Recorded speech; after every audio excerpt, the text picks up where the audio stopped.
Les commémorations des bombardements atomiques d'Hiroshima et Nagasaki ont pris encore plus d'ampleur au Japon depuis l'accident de Fukushima.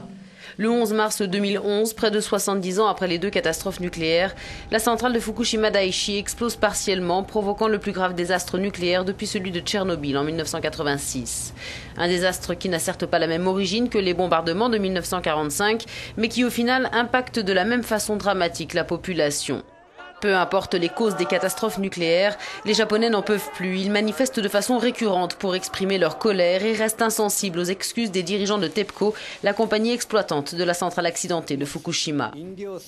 Nous présentons nos excuses du fond du cœur pour tout ce que ce grave accident a propagé dans l'atmosphère et dans les cours d'eau, pour ce qu'il a eu comme effet sur les récoltes et l'eau potable et pour les désagréments qu'il a causés à toute la population. Après l'explosion, les dirigeants politiques et TEPCO ont beau multiplier les conférences de presse, ils restent flous sur les circonstances de l'accident et parfois même le minimisent. Les Japonais se sentent alors victimes du manque d'informations. La télévision ne marche plus, nous n'avons aucune information, je veux partir d'ici. Je suis en colère contre TEPCO qui n'a pas les capacités nécessaires pour gérer des centrales nucléaires. Je veux vraiment qu'il sombre.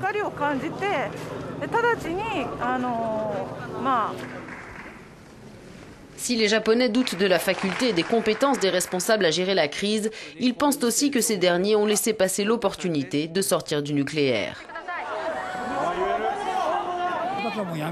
C'est une chance de se débarrasser de l'énergie nucléaire et de basculer sur les énergies renouvelables.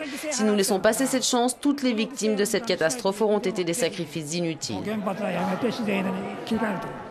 Après les catastrophes d'Hiroshima et Nagasaki, les Japonais n'ont jamais cessé de protester contre l'énergie nucléaire. Après le drame de Fukushima, ils ont vivement réitéré leur souhait de voir leur pays s'en débarrasser.